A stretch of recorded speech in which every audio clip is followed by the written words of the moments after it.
All right, my man, here is the replacement hitch that I have. And you can see it's your good old-fashioned traditional hitch.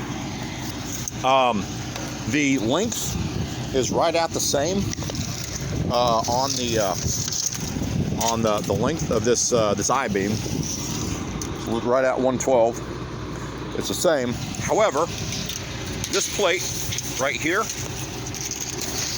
needs to slide. We need a plate that has to slide back a little bit, and then we need a plate where these holes can slide out just a hair, because I think these are like 3/4 of an inch narrower than what they are on the other one. And kind of the same thing over there, so it has to slide back just a hair, and then those holes out just a hair. So bring a couple of plates that you can fabricate if you need to, and just cut these off. Kind of the same thing over there. Right here, this plate needs to come up a little bit, and I think those holes probably need to move just a little bit. And then back here underneath the house, you can see that's what's there currently, and I don't like that hitch. Go up to the other side of this pile. You can see right there, and then you can see up there at where the hitch, the ball sets in the receiver. That's actually busted up pretty good too, so I don't feel comfortable. This is a heavy house. It's 5 axles, probably about 35,000.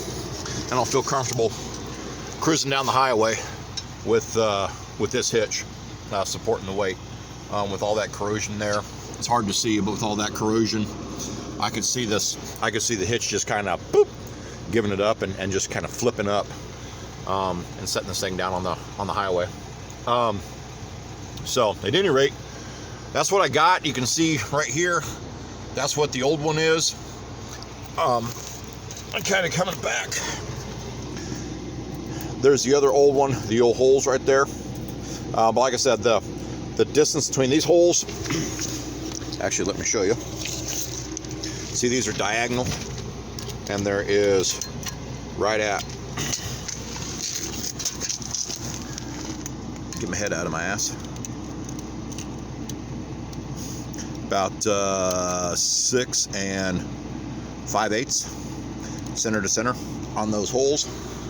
And then these right over here, diagonal,